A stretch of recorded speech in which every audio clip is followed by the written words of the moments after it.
I'm Ginger Conlon, and welcome to Martech Advisors Executive Interview Series. Joining us today is Wayne St. Amand, who is CMO of Visual IQ. Welcome, Wayne.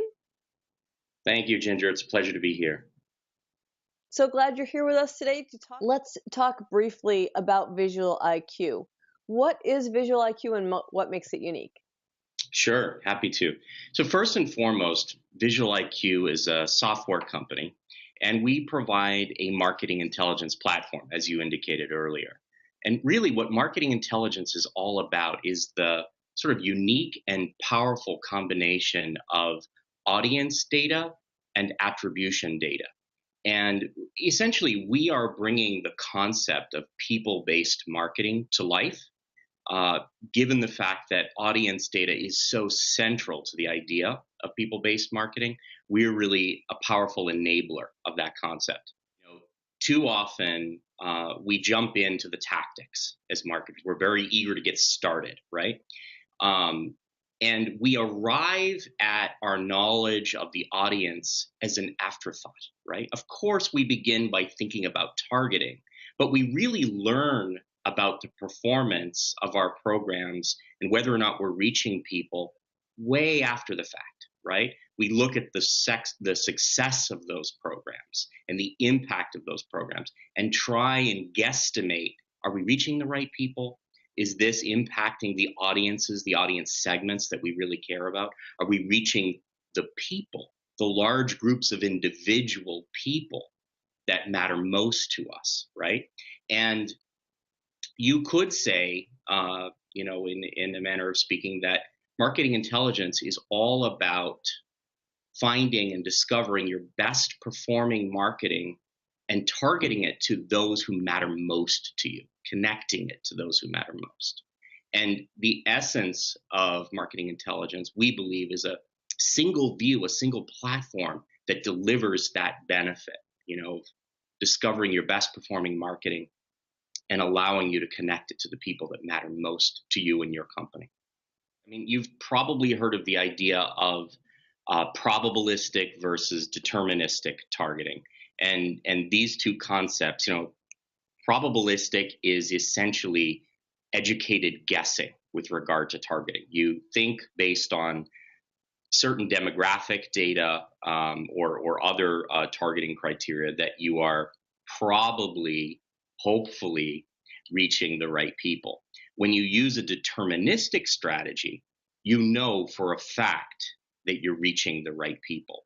And viewing your performance via the lens or through the lens of audience data enables you to use that deterministic style targeting strategy concept all the way through your marketing process. And we believe, again, going back to that idea of people-based marketing, that this is an essential approach to deliver on the promise of people-based marketing, not just in one channel, but across all of your marketing and media channels. Again, it's a bit of a holy grail concept, but we're excited about bringing this to marketers. And I have the honor and the privilege of being a marketer who markets to marketers, and I'm excited about helping my peers and my colleagues be more successful in this regard. To that point, there are so many ways to use marketing analytics to improve marketing and performance. What is one opportunity that you see for marketers to really up their game and take a more marketing intelligence approach that maybe they're overlooking but has the potential for such positive impact? Yeah, I mean, I think to say overlooking is perhaps too strong. I think marketers these days, we're really working hard to leave no stone unturned in terms of figuring out, what's the best approach, what's the best way forward.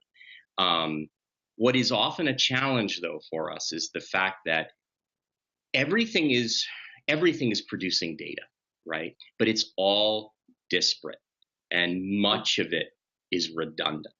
So there's the opportunity, I think, for marketers to connect the dots, right? To tear down the walls of these silos and really understand in a cross-channel, cross-tactical way how one activity is impacting another activity. And that's often a guessing game, right? It is a finely tuned skill amongst senior marketers to sort of divine almost through magic what's truly working and how is one thing impacting another, right?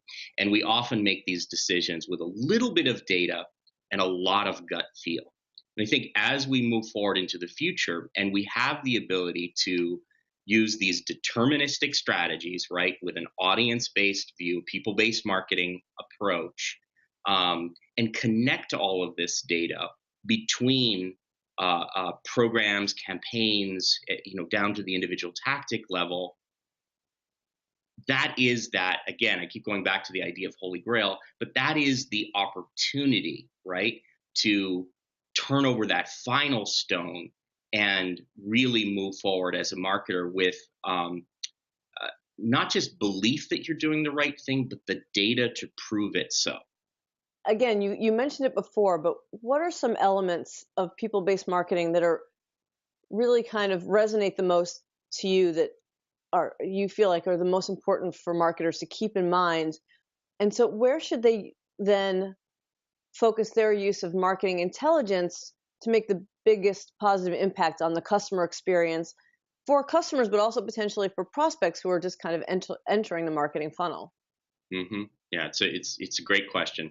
There's a variety of ways to answer that. I think the approach that I will take is to start out by acknowledging the fact that although we as marketers work really hard to curate experiences, and I use that word curate on purpose because we're attempting to truly create a brand experience, right? Through both addressable and non-addressable media. We all love these days addressable media, the ability to linearly view and connect programs and understand the performance. But the world still has many, many billions of dollars of non-addressable media spend in it, right? And as marketers, if we can connect the dots between those addressable, mostly digital, and non-addressable offline, in store even, marketing touch points, then we can do a much better job sort of curating that content and understanding the impact of that content on the customer journey, on the consumer or prospect experience. I think it's particularly important in the B2C marketing world where you don't always have a direct relationship with the consumer that becomes a buyer, right?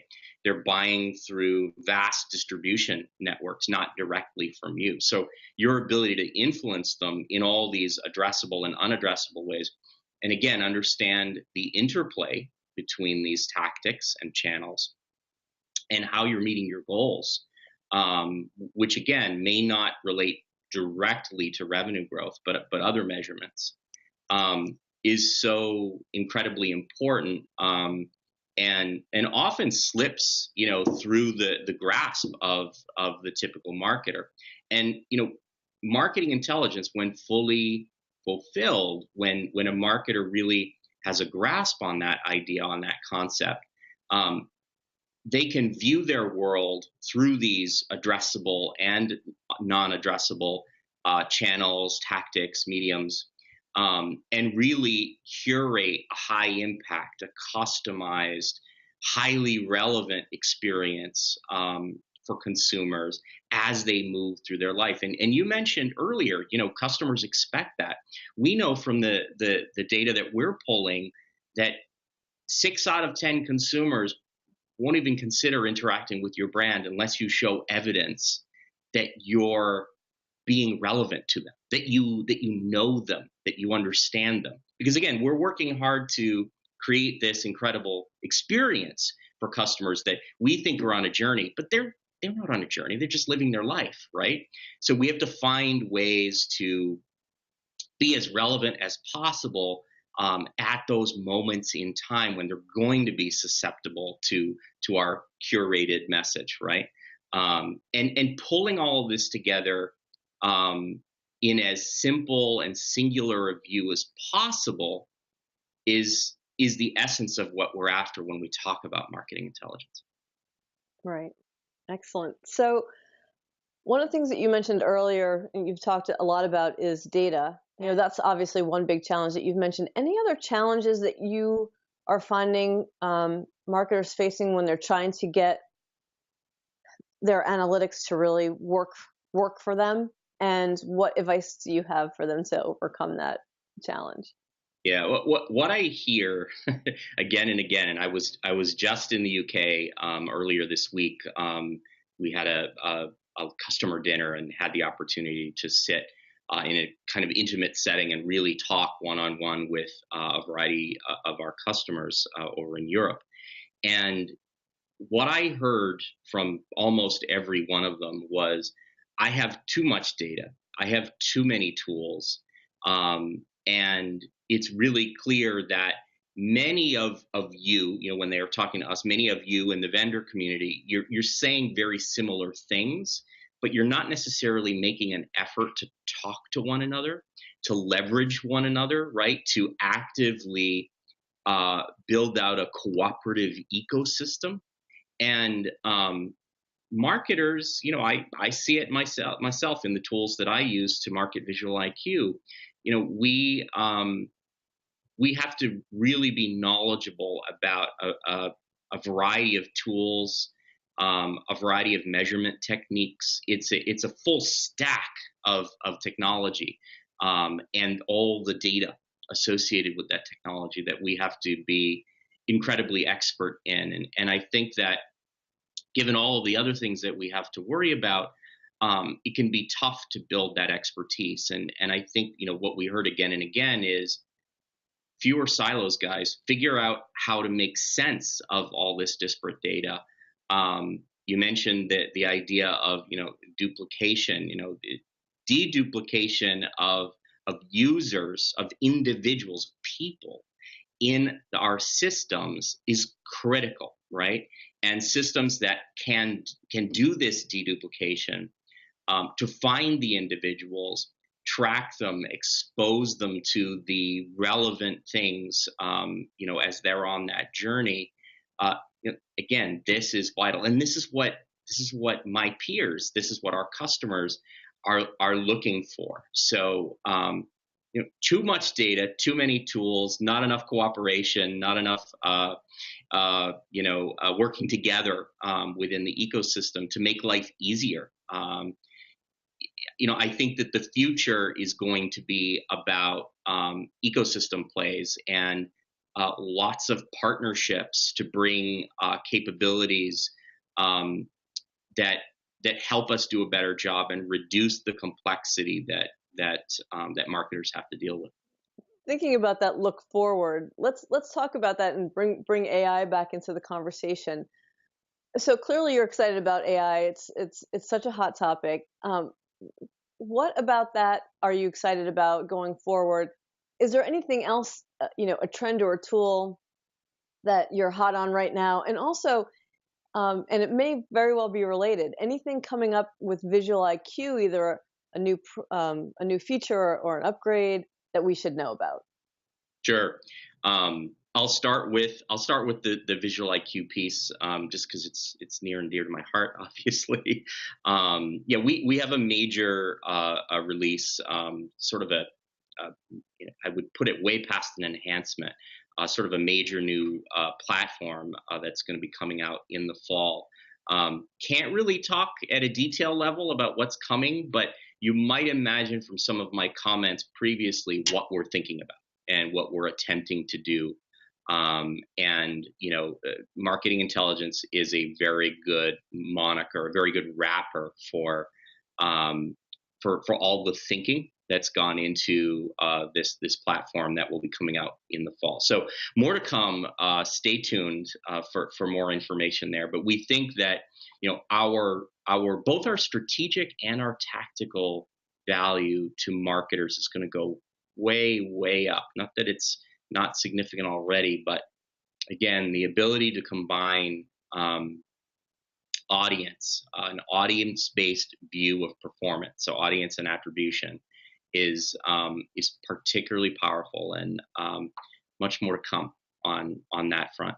Sort of going back to your first question, your more general question, as I mentioned before, I'm really excited about the impact of machine learning and AI. I think these days we're actually seeing more machine learning approaches than Hmm. true pure AI. And I think as marketers, we're probably spinning that machine learning into AI, true AI, but it's probably a little bit of a mix of both of those. At the end of the day, as I mentioned before, the idea that using these technologies, which are inherently about looking at massive amounts of data and finding patterns in that data that the end user can deem useful for whatever reason, um, and then begin to suggest based on what you've done in the past and eventually be predictive, right, based on past learning and future potential for success.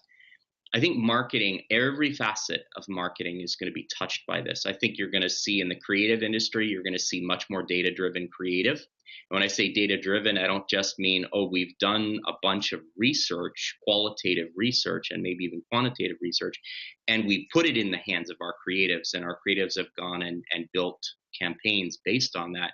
I think you're going to start to see um, uh, the words and the images that are used being fine tuned and tweaked by the software.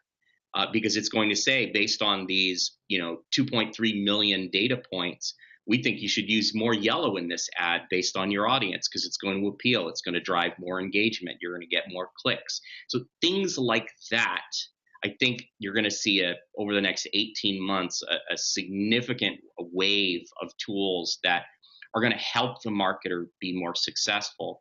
And it's going to take, frankly, it's going to take, I think, a little bit of the power out of the creative agency's hands, because a lot of the decisions that happen creatively are really gut feel. They're artistically driven, right?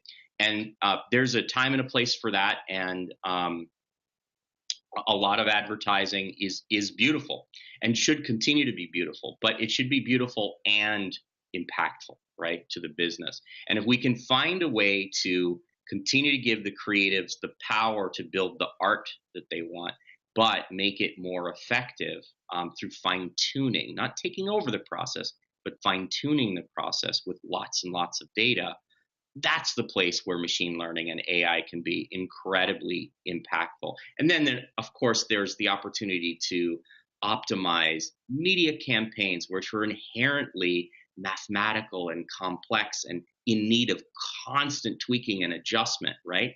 The life of a media buyer is a very challenging one. And that is an area that is just primed for the inclusion of machine learning and AI technologies to just make life easier and help them either manage more or be more effective with what they're already managing.